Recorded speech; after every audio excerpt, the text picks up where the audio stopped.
Today's snack is cake. I've been looking forward to it. So don't you dare eat it, Ryu. Got it, Sora. But I just want to take a little taste.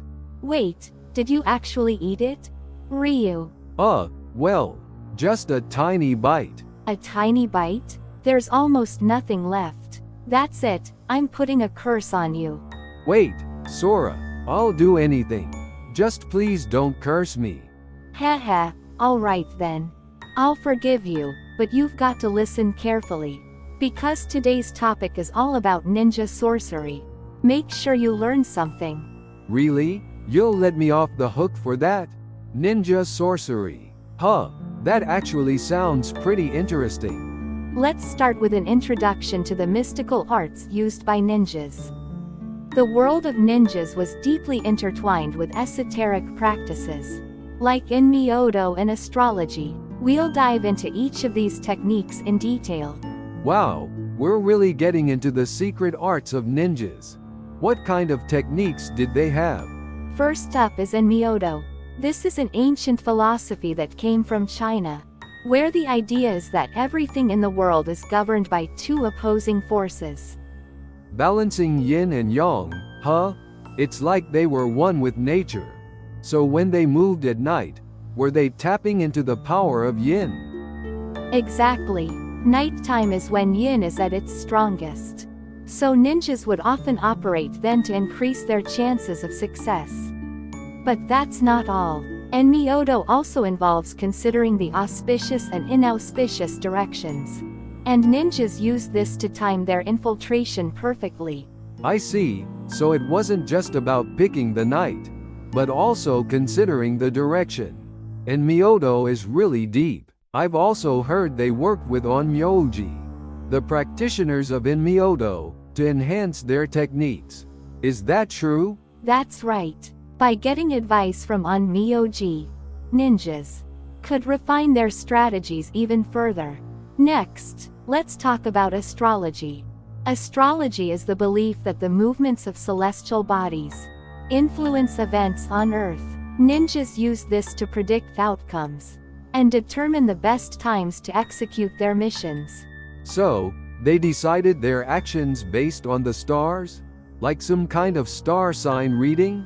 Well, it's a bit different from modern horoscopes, but the idea is similar. Ninjas would look at the positions of the stars to judge whether the day was favorable for action. If the stars were in their favor, they'd proceed. If not, they'd wait for a better time. It's like the stars themselves were guiding them. But which stars were the most important? Powerful stars like the North Star or the Sun were especially significant. Days when these stars were in favorable positions were considered the best times to act. So, they'd use the stars to surprise their enemies. That's pretty impressive, like they were controlling the heavens. They even used celestial movements to predict weather. For example, they'd plan their infiltration when the moon was hidden, using the darkness to their advantage. Reading the stars and the weather. Ninjas were practically astronomers. Next is the topic of rituals and prayers.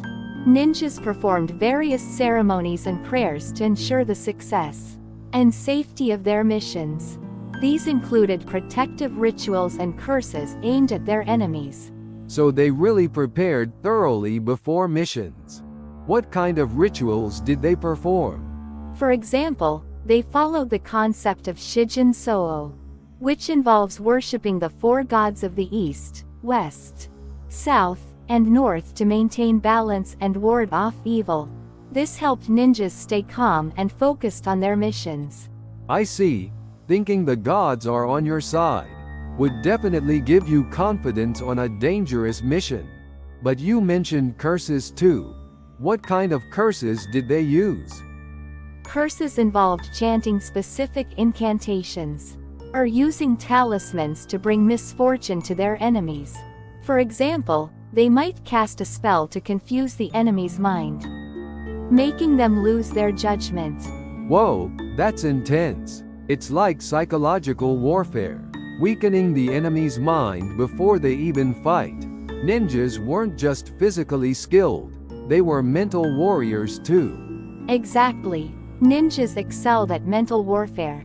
They wore protective charms to safeguard themselves, while casting curses on their enemies to gain an advantage on the battlefield. Now, let's talk about how ninjas manipulated natural phenomena. They had techniques to use nature's forces to confuse enemies, or hide their actions. Controlling nature? That sounds like sorcery. What kind of techniques did they have? For example, ninjas could create artificial fog or smoke using gunpowder. This sudden loss of visibility would throw their enemies into disarray. Controlling fog? That's just like in ninja movies. And using smoke to blind the enemy. It's classic ninja stuff. They also used the sounds of thunder or wind to unsettle their enemies. For example, they might use the sound of thunder to instill fear, or mask their own movements with the sound of the wind. Using nature's sounds to mess with the enemy's mind. Ninjas were really one with nature. Yes, ninjas were skilled at using nature's power to disrupt their enemies and hide their own actions. Finally, let's discuss poisons and cursed potions. Ninjas used these substances to incapacitate their enemies, or achieve psychological effects. Poisons, huh? What kinds did they use? They used poisons extracted from toxic plants like aconite and red spider lilies, applying them to arrows and blades to deliver lethal blows. Using plant poisons. That's deadly. With fast-acting poisons, they could take out an enemy with one hit. But they also used animal poisons, right? Yes, poisons from scorpions and snakes were also employed. These were fast-acting, making them ideal for quickly neutralizing an enemy. Additionally, the mere presence of poison could instill fear in their enemies. So, it wasn't just about killing. Poison also worked as psychological warfare. I'm curious about those cursed potions. What did they do? Cursed potions were used to induce hallucinations or weaken an opponent. By using extracts from certain plants and mushrooms, ninjas could make their enemies lose the ability to distinguish between reality and illusion. Hallucinations? That's some serious psychological warfare. Ninjas weren't just about physical combat. They were manipulating minds too. That's right. Ninjas had a wide range of techniques to both physically and mentally weaken their enemies. When you look at it all, ninja sorcery is incredibly diverse and profound. They weren't just warriors, they were masters of nature and mysticism. I'm sorry for eating the cake, but I really learned a lot today. Wait, Sora, why are you chanting a spell again? Haha, I haven't forgotten about the cake incident. Here, take this special cursed talisman. No, stop, please. If you found ninja sorcery interesting, make sure to do some research of your own. See you in the next video. Catch you later. If you enjoyed this video, please subscribe to our channel and give us a thumbs up.